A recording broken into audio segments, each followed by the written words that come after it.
Bonjour à tous, j'espère que vous allez bien. Aujourd'hui, je vais vous présenter le nouveau drone de DJI, le Mini 2. Cette vidéo sera composée de 7 parties. Je ferai un déballage du drone, vous expliquerai la mise en route et l'application DJI Fly. Je ferai également des tests en vol et je vous dirai ce que je pense de ce mini drone. Allons-y, c'est parti! Procédons sans plus tarder au déballage du drone. C'est le dernier modèle sorti de la marque DJI, le DJI Mini 2, pour un poids plume de moins de 250 grammes. La batterie a une autonomie de 31 minutes théorique, une liaison au Q-Sync 2.0, avantagée par rapport au Wi-Fi, une amélioration de stabilité face au vent, il est stabilisé sur 3 axes, il permet donc de filmer en 4K et possède plusieurs modes de vol automatiques. Le packaging est fort semblable à la marque Apple et on peut voir une protection sur la caméra. Ma première impression par rapport à ce drone, c'est qu'il a l'air léger et solide en même temps. Donc dans la boîte, nous avons également un manuel, une prise USB type C pour recharger la télécommande et le drone, 2 câbles pour connecter la télécommande au smartphone, USB type C et micro USB, un tournevis pour les hélices, une paire supplémentaire d'hélices et également une paire supplémentaire de joystick. Pour ma part, j'ai été très agréablement surpris par cette manette qui est selon moi meilleure que la génération précédente. En dessous, nous avons 2 compartiments pour placer les joysticks et l'entrée USB type C pour le rechargement. J'ai été agréablement surpris par cette manette qui tient très bien en main grâce à un espèce de silicone. Au-dessus, nous avons un compartiment coulissant pour placer le smartphone qui contient également une prise USB type C. La manette contient un bouton avec les 3 modes de vol, le bouton Retour to Home et 2 boutons de fonction supplémentaires. Voici les différentes étapes pour la mise en route du drone. Dans un premier temps, connectez votre drone en USB type C et faites également la même opération pour la télécommande.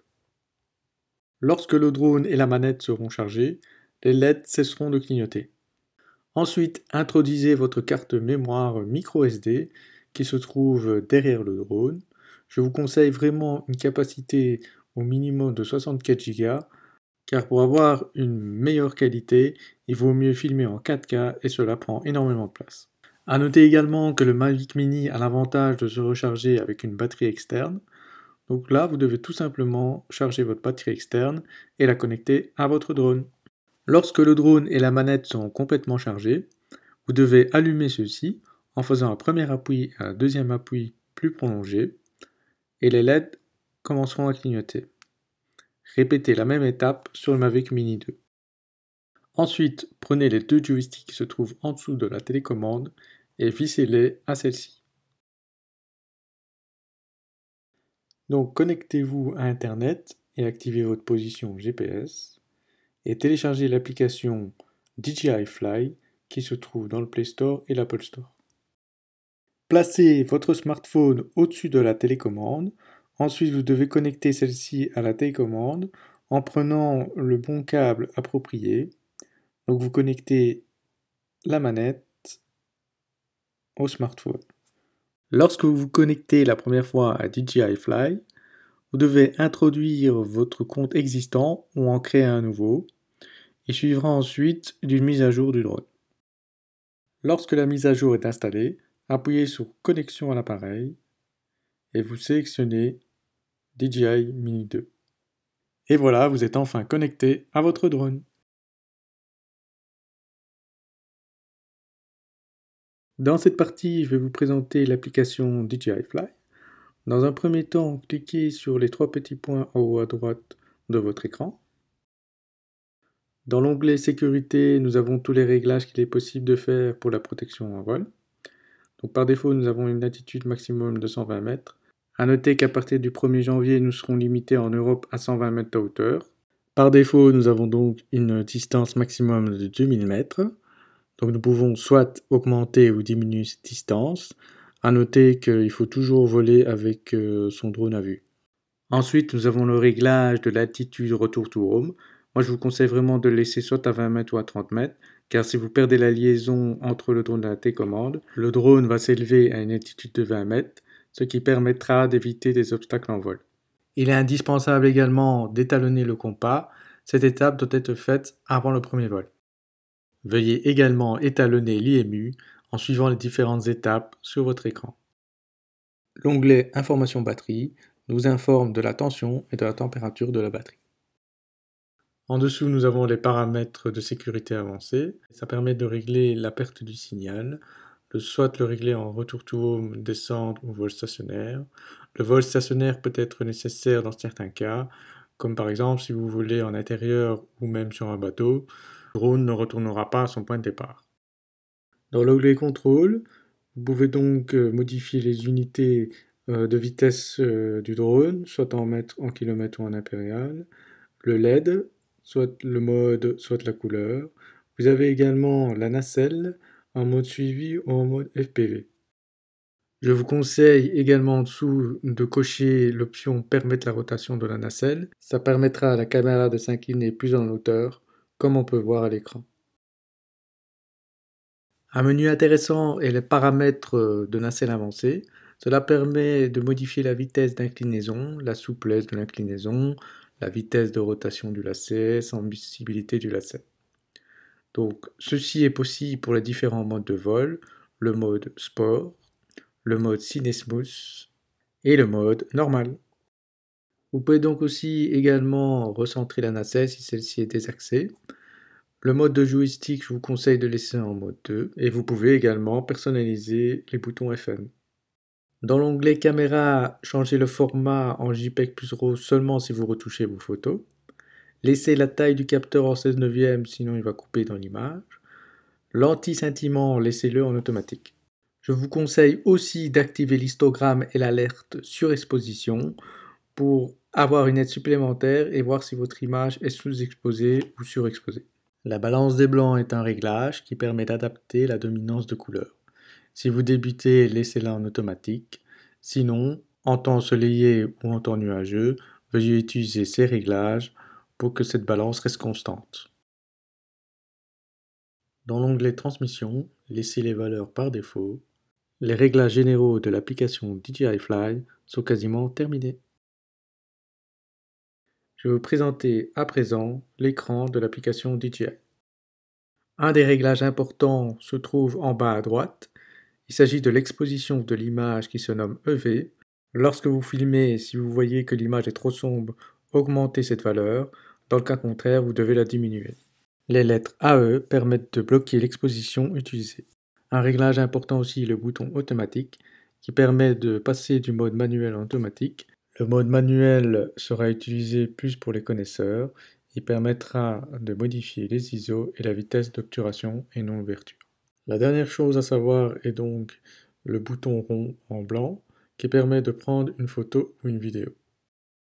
Appuyez sur le carré blanc au-dessus du rond. En jaune, la sélection est sur le mode photo. Vous avez donc le mode unique, AEB et photo à intervalle. Le mode unique permet de faire une photo normalement. Le mode AEB correspond au mode HDR. Donc on pourra faire 3 ou 5 photos et ensuite les fusionner dans Lightroom.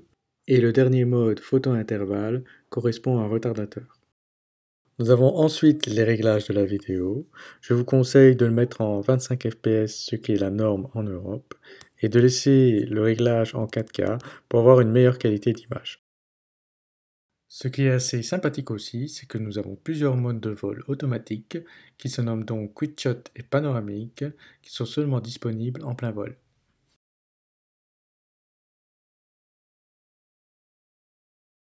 Faisons à présent un premier allumage. Dans un premier temps, allumez votre télécommande.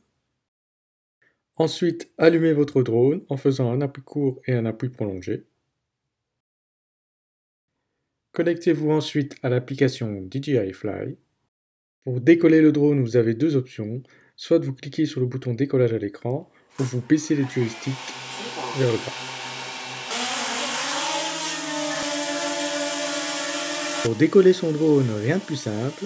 Le joystick de gauche permet de prendre de l'altitude ou de diminuer son altitude, et il permet également de pivoter à gauche ou à droite.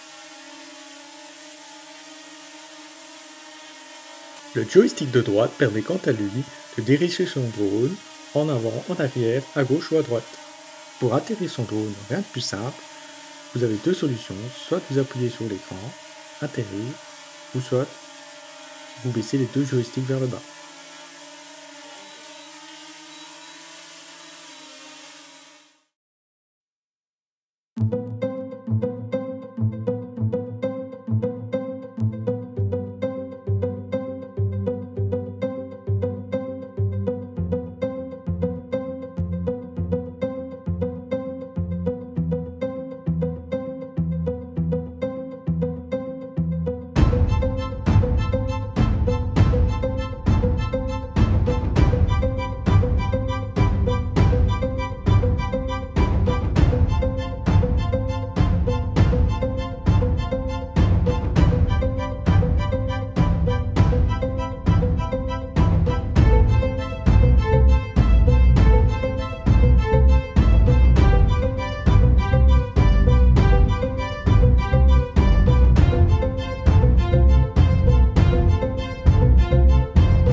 Donc pour conclure, je vais répondre à une série de questions. À qui ce drone est-il destiné? Le DJI Mini 2 est destiné à toute personne amateur, débutante et même professionnelle. Il possède de nombreux avantages que je vais vous expliquer par la suite. Les seuls inconvénients que j'ai trouvés à ce drone, c'est qu'il filme en mode automatique. Il n'y a pas donc de mode D-Log ou Ciné-like. Profil intéressant pour pouvoir retoucher les vidéos. Un autre inconvénient, c'est qu'il n'a pas de détection d'obstacles. Pour ma part, ce n'est pas gênant parce que je désactive toujours ces options. Donc je vais vous répondre à une autre question. Pourquoi j'ai acheté ce drone? C'est-à-dire, quels sont ses avantages? J'ai acheté le DJI Mini 2 parce que c'est un drone très léger, très compact. Il pèse moins de 250 grammes. Il est donc très facile à transporter. Il fait beaucoup moins de bruit et il est beaucoup plus discret. Les règles liées à ce drone en extérieur sont donc beaucoup plus souples. La qualité vidéo a donc été améliorée. Il permet de filmer en 4K 100 mégabits et il peut aller jusqu'à 30 images secondes. Il peut également faire du 60 images secondes en Full HD. Il permet donc également de faire des photos en format RAW, ce qui est très intéressant pour des personnes désireuses de pouvoir retoucher leurs photos. Un autre avantage, c'est la liaison OcuSync 2.0, c'est-à-dire la transmission entre le drone et la télécommande. Cette transmission est beaucoup mieux que la liaison Wi-Fi. J'ai été très agréablement surpris par la manette du DJI Mini 2. Oui, cette manette est beaucoup plus imposante, beaucoup plus lourde même que le drone, mais il permet d'avoir une bonne maniabilité en main. Il permet également de mieux positionner le smartphone à la télécommande. Nous allons également répondre à une autre question. Si vous avez un Mavic Mini de première génération, devez-vous passer à la deuxième version? Cela dépendra bien entendu de votre budget, mais oui, je vous conseille clairement de passer à la version 2, rien que pour la liaison OcuSync 2.0 qui permet une meilleure liaison entre le drone et la télécommande. Il permet également de filmer en 4K en 100 mégabits, la qualité vidéo est donc vachement améliorée. Il permet également de faire des photos en RAW. Vous pourrez donc retoucher vos photos, mettre dans un logiciel gratuit. Un autre avantage aussi, c'est que vous aurez plusieurs modes de vol automatiques. Ce sont les Quick Shot, ils sont au nombre de 5. Vous aurez le mode dronie, fusée, cercle, boomerang et spirale. Vous aurez aussi également des modes de photo panoramique ainsi qu'une fonction zoom. Donc en 4K, il sera de 2 fois et en Full HD de 4 fois. En tout cas, j'espère que ce test vous aura plu. N'hésitez pas à liker, à vous abonner à la chaîne, ça fait très plaisir. Et à bientôt pour de nouvelles vidéos.